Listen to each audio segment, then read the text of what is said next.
What's going on? It's Mark Goldsmith with Climbing Up the Evolutionary Ladder. Today's my 11,403rd day of being alive, and I have a very important message for you today, and it's about being. It's about the three modes of being that people primarily reside in. And the reason why this is important is because I believe, and I think we could all agree, that self-awareness is one of the best keys to success.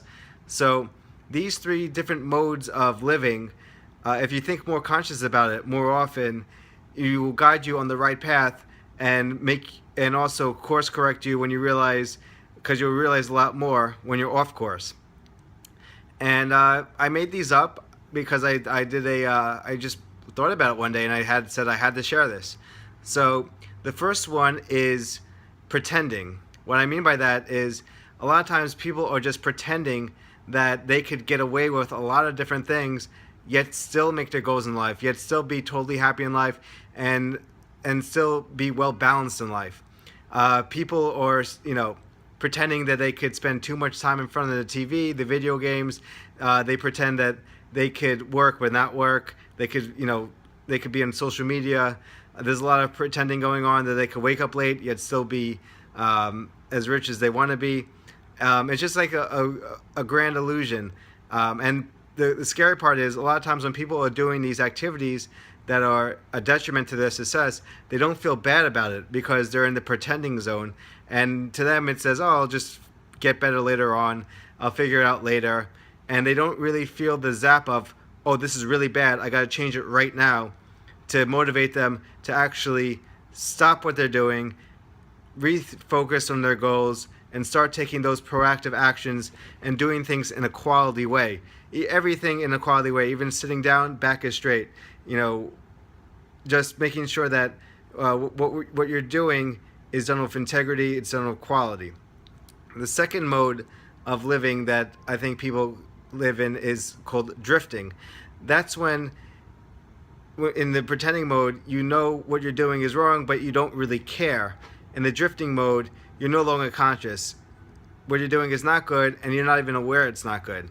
That happens a lot of times when people go down the rabbit hole. They see an interesting thing on the internet, and they click on the clickbait, so to say, and after they fall for the click break, they start drinking more and more of the Kool-Aid that the internet serves up, and before you know it, it's in 40 minutes. They're in a bad state from all the information pollution the internet has gave them, and they're no longer happy. They totally forgot the purpose of their day. They forgot the purpose of their lives, really, and it's just a sad state of being.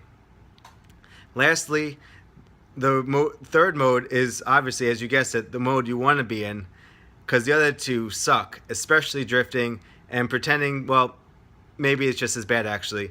But the third mode is the purpose zone. And the purpose zone is when you are actually consciously doing the proactive things that are going to make you the success you want to be. It's when you define your goals in life and only do activities that are conducive to making those goals. I'm not saying always do work, because sometimes even leisure time can be part of the purpose zone. As long as you know you're oscillating, you're giving your brain some time to relax, and that's for the greater purpose.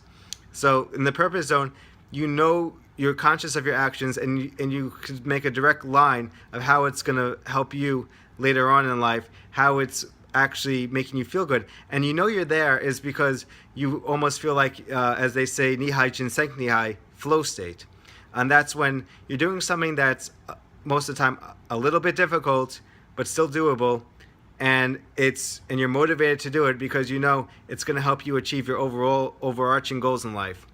So another word for this, I call it, is current, because you almost feel like there's a current blowing through you when you're in the purpose zone, and you just, because you're on point, you're doing the right things, you're staying consistent, you're not getting distracted, and you're almost like super present. You feel your breathing. It's like life slows down. It's like athletes say, getting in the zone. But I changed a little bit to the purpose, because you could actually get in the zone for the wrong type of activity. So I call this the purpose zone, because you're in the zone, you're in flow, but for the right activity. Because you could totally get in flow and get in the zone for just a video game. You could do that for even a work activity that you unfortunately don't realize it's not as money producing as many other activities you could do. You're better off doing something else in flow. So there's a little bit of a danger of what they call flow, I believe. But the purpose zone is when you're consciously aware you're doing something that has a very high return on investment, and you're doing something and you're completely immersed in it, completely present, and you just allow that special current, almost as if you're not even control anymore. It's almost like letting yourself go of control, getting the ego out of the way, and just crushing it. So once again, to summarize, there's pretending, pretending that you could get away with basically anything and you're still going to wind up on top. It's a very arrogant, and it's also a very dangerous way of being, because most people are penny wise, pound foolish. Some things they beat themselves up for some things they don't. I like to just at least be aware, and I'm not saying beat yourself up, but at least be aware, and maybe a quick jolt of negativity, a quick jolt of pain, so you stop pretending that these low value activities are okay. Then there's drifting, and that's basically you are just basically sucking up the Kool-Aid, and you're not even aware what's going on anymore, and you just feel like a zombie. That's drifting. And lastly, the purpose zone, which I just explained, that's the area you want to be. It's the area of excellence, and I hope to see you there. Thanks for listening.